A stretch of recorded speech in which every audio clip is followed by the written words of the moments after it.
Spellbound, Chapter 21. Cold fingers slapped my cheek. When I snailed, they slapped me again, hard enough to bring tears to my eyes, and I jolted myself to find myself staring at Sierra. Savon stood at the door. "Nice choice," he said, waving to the room. "I was thinking you seemed ready to sit down in that big open parking lot, and that really wasn't suitable at all." She bent in front of me. "You aren't nearly as good at hiding as you think. Not enough practice at it, I think. Normally you can rely on your spells, but they aren't quite up to snuff these days, are they? And it isn't the poison." I tried to hide my reaction, but her laugh told me I failed. She glanced at her brother. Yeah, Savannah said. "I owed you $100. She turned back to me. "See, we heard that rumor from a source. But you know, demons notoriously unreliable, which is why we weren't taking any chances. If you're waiting for any friends to show up, you'll be waiting for a long time," I said. "I figure you let me escape so I can lure them in, so I haven't contacted them." "Maybe not, but you have contacted someone," she wiggled my cell phone. "Don't worry, I won't ask who. Not interested. We know where your pals are. Hold up on the maximum global security in Miami." "Right, which is why you are trying to lure them out." She bent again. "Got it all figured out, haven't you? You think Gales and his bunch let you go in hopes your friends would send here help, preferably a werewolf or Hope Adams." She straightened and turned to Savannah. "Good plan, huh? Kinda genius in an underhanded way. Which is why you can be damn sure Gales never thought of it," Savannah said. They both laughed. I thought back to my escape. "Who tied me up?" Savannah. "Who locked the door?" Savannah. "Who stopped the gas and not bothered to check on me?" Savannah. "They didn't set me free. I did. You did. Yes, we let you go. This is just a little section to negotiate our reward. Well, not really negotiate, demand, actually. Either you pay up." She lifted her fingers. They're frosted over. "Everyone says it's a party trick power. What it's good for, other than chilling beer cans fast. Thing is, they lack imagination. There's a lot of things you can do with ice. Nasty things, painful things. What do you want?" "To join your team. Help you." Now it was my turn to laugh. They waited patiently until I was done. "Seriously," I said, "if this is Gil's backup idea for planting a spy in the enemy ranks, then he really wasn't very good at the underhanded stuff. So what's your story? Let me guess. You've been having doubts, wondering if exposure is really such a good idea. Now you've met me and you've seen the light. You want to switch sides." "We don't have doubts," Sierra said. "Ever," Savannah added. "What we do have is ambition. You're about to be made a very generous offer, Savannah. One that will put you in a position," Sierra's lips pursed, "a position we don't think you're ready to undertake. Not alone, anyway. You need help. Our help." "So you're threatening me with torture because you want to learn to team up with me," I sighed. "Okay, look. Obviously you guys skipped preschool and missed out on all the lessons about making friends. Let me give you a few pointers." Sierra had laid a finger on my arm. A shot of ice agony had me howling in shock and pain. "You have no idea what we're bringing to the table, little girl," she said. "No fucking idea." "Okay," I struggled to keep my voice calm. "Why don't you tell me?" She eased back and peered at me. Jaw sat in a way that said she didn't think I deserved a response, not yet. She touched my arm again in the same spot. Pain shot through it and I choked on a scream. When she ripped through her finger, she left a patch of white skin. "Ice is a nasty thing," she said. "Much worse than fire if you do it right. Localized freezing, that's the key." She stroked the back of my hand. "You have very pretty fingers, Savannah." I remember Walter Austin's fingers lined up on the desk. I yanked my gaze away before she could see my reaction. Savannah was drawing a chalk circle on the floor. "What's that for?" I said, jerking my chin at the circle. Did I mention you were about to receive a very generous offer? Sierra said. I stared at the circle. From a demon? You're a lucky girl. Savannah stood. My sister's giving you a little taste of our power, Savannah. I suggest you don't mention that incident to our employer. He may be powerful, but he won't be able to protect you all the time. Just remember our offer. We'll be making it again after you've gotten yours. I suggest you consider it. Strongly consider it, Sierra said. Savannah stepped into the circle and began reciting the incantation. I tugged and writhed against my bonds, but I wasn't going anywhere. Not until this was over. I didn't need to wait long. The last words had barely left Savannah's mouth before he teetered and jerked upright. Then he looked at me and his eyes glowed a green so bright I blinked. Savannah. His voice was pitched low, silky, musical. He seemed to glide across the room toward me. I could feel the heat radiating off him. Sweat trickled down my face as I stared into those piercing green eyes. Not just any demon, a Lord demon. I struggled not to think as he came close. Shrink. I'm not sure I didn't anyway. Ciara stepped back past. Ciara stepped back fast, her gaze averted, cheeks flushing, lips pursing as if annoyed by her reaction. The demon stopped right in front of me, those waves of heat making sweat spraying from every pore. Then he lowered himself to a crouch. When he reached to touch my face, I had to grit my teeth to stay still, and even then I couldn't maintain eye contact. He cupped my chin in his fingers and rubbed his thumb around my jaw. I knew the incredible heat of his touch should burn, but it was like a hot water bottle on a winter's night. I leaned into his hand in spite of myself. As perfect as any mortal could be, he said, such power, such an incredible power, not anymore. I didn't say the words aloud, but his grip tightened and I looked up to see. His eyes flashed with an anger that should have terrified me, but I drank it in and I felt pleased, satisfied. Someone took your powers, he said. I'd heard the rumor, but I didn't believe it. I didn't think anyone would dare. So it wasn't you. Again, only thought it, but his grip tightened and that anger flared once more. Never, he said, when I find out who did. A blast of heat sent every scrap of paper in the room whirling. Sierra yelped and fell back. To me, it felt like a sauna door opening, and I basked in the heat of the demon's rage. Whoever did this would pay for his trespass, he said. Now that I have confirmation, I'll set a legion of demi-demons on the task. You'll get your powers back, Savannah. I shook my head. I'm not making any bargains. I don't care who you are. No? He tilted my face up. Think you know who I am.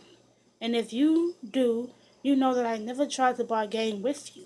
I'll give you what you need. Freely. That is your birthright. When I didn't answer, he lowered his face to mine.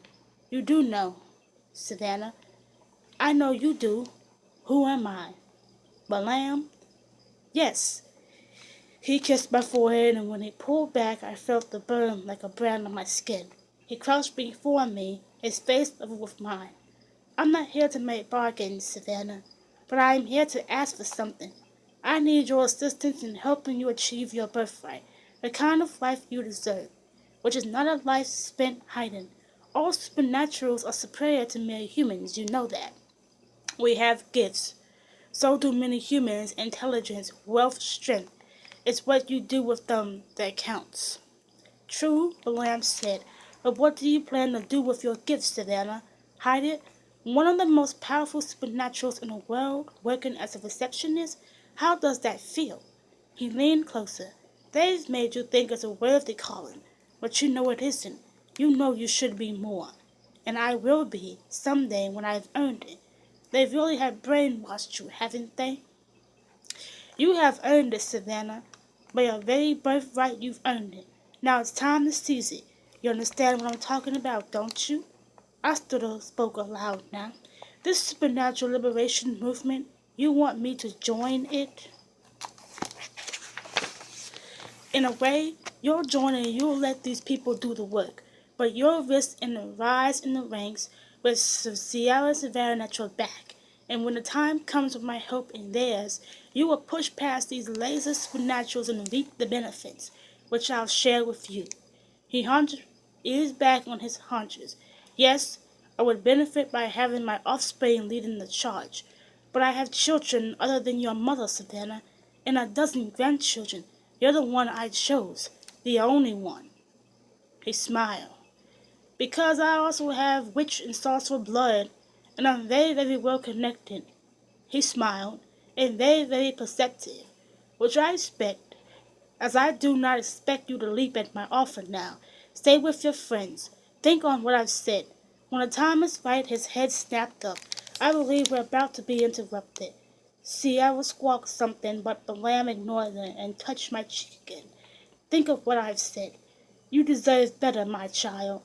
And whatever your answer, I will make sure you get your spells back. I promise it. Sierra stepped forward. You said someone's. Savannah's body collapsed. He let out an oof as he hit the floor, then groaned and lifted his head, blinking. Okay, next time, some warning would be appreciated. As he pushed to his feet, the door handle clicked. Sierra spun on her brother. Thought you locked? I did. He jumped to grab the door, but it swung open. Huh? This doesn't look like luggage storage, said a southern drawl, and walked a guy with blond curls, broad shoulders, and blue eyes that didn't glance my way.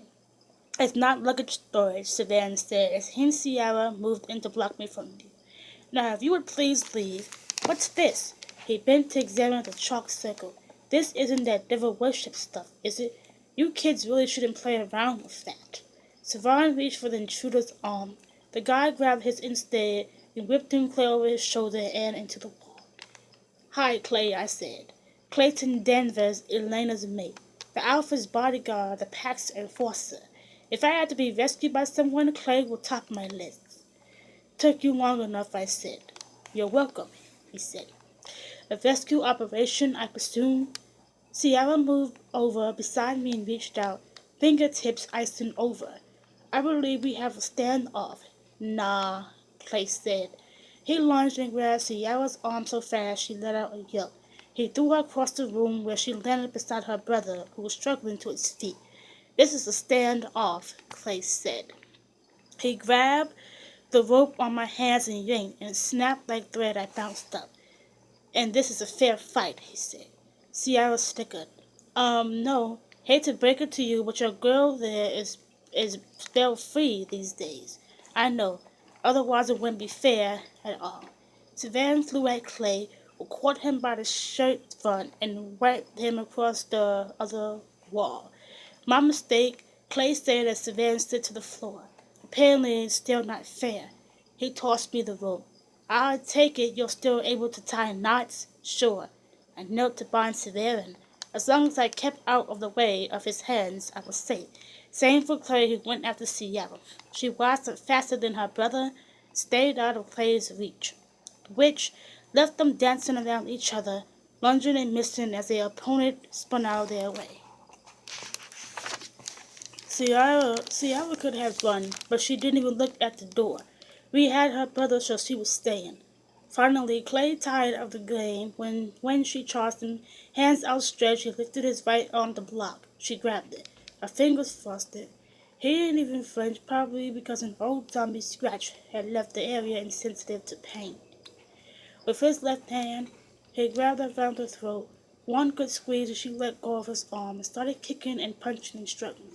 He carried her by the throat to me, and I used the last piece of rope to bind her hands. We want to negotiate, Sierra said once I had her bound beside her brother. We have answers you'll want. Then we'll get them, Clay said. We'll do it your way, though, the same way you got answers from that half-demon in Albuquerque. And if you have no idea who I am, then you know that compared to me, you're amateurs. I got his attention and mouthed, keep them alive. Course, he said aloud. Killing them is easy. Real technique is seeing how long you can keep them alive. He turned to the siblings. Do you know why mutts don't set foot on pack territory? He told them. By the end of his story, Sierra looked like she was going to puke. Savannah just sat there, his head down. Clay grabbed a handful of his hair and yanked his face up. Did you hear what I said? Savannah's eyes glowed orange. Oh, I heard, Wolfman, and I'm impressed. I'll be even more impressed if you can fight your way out of this. He lifted his hands and snapped the rope as easily as Clay had. As he leaped up, Clay sidestepped, then came back behind Savannah and slammed him in the back of the head. Savannah dropped, but Twister at the last second caught Clay by the leg and threw him into the wall. He's a demon, I said. Possessed. News flash about 2 minutes late, Clay said as he darted out of the demon's way. The glowing orange eyes were a tip off. It's not a Lord demon, I said. Green is Lord. Orange is just a regular demon if that helps. He glowered at me. You know what would really help Savannah if you... The demon's punch caught Clay in the chin and sent him reeling. The demon glanced at Sierra, and I raced over so he wouldn't free her. He didn't try, though. Just looked at her and went after Clay again. This time Clay didn't get distracted. He didn't try to hit the demon either, just kept out of his way, watching him, studying his moves as moves went they were simple ones. This was an intimate to accustomed to relying on brute strength. Then Clay slipped. As he staggered, the demon swung full force. Clay sprung out of the fake stubble and kicked the demon in the back of the knees. The demon dropped. Clay grabbed him by the hair. We only need one of them alive, right? He said. Right. Sierra screamed. Clay's free hand grabbed Savara's neck to snap, and Savara disappeared. A figure flashed so fast all I saw was a shape reaching for Sierra. Then she disappeared too. Clay raced for the door and threw it open. I followed and caught up to him in the parking lot looking around. They're gone, I said. Teleportation, but Lamb wasn't going to let them get killed. Just enough of a rough enough to teach them to pay more attention. Whatever. Clay took out his cell phone and dialed. Hey, it's me. Got her. I have to take care of a demon infestation. Seems to be over now, but I'm getting her in a car. He paused. I'm fine. She is too, you can tell. Can you tell? Another pause. Thanks. See you in Miami. Was that Elena? I asked. I knew it was. You could always tell by his tone. So why did I ask? Because he hadn't looked at me since we left the room. With Clay, that meant he was seriously pissed off. I hope I was wrong, which is why I was trying to get his attention. How's she doing? I asked. I know she was attacked. Battered and bruised. No lasting damage. Car's over there. How's your arm? I said. It looks like it's blistering. Are you? Excuse me. Jeremy will take care of it in Miami. Okay, so you're upset about Kate and Logan. Ray's told you the twins could be a target, and I almost delivered Elena right to them. You didn't deliver Elena anywhere? So nowhere you could have known this had anything to do with our kids. Is it because you're here rescuing me and you'd rather be taking care of them? In the car, Savannah, he said, unlocking the doors on the rental. No, you're mad at me and I don't understand what I did. Nothing. I planted myself in front of him. I know I did something. No, you didn't do a goddamn thing. What the hell was that, Savannah? I'm fighting a demon you stand over and fuck on? Excuse me. Did you miss the part about me not having my spells? I didn't think it meant your whole body was paralyzed along with your brain. My mistake. I took a step back. You run, and I'll stuff you in that damn trunk and lock it, which all things considered might be the best place for you. He threw open the driver's door and climbed in. As he shut it, he noticed I was still standing there and put down the window. Get in the damn car, Savannah. I'm not Adam. I'll chase you once and then I'll make sure you don't run off again. I got in the car.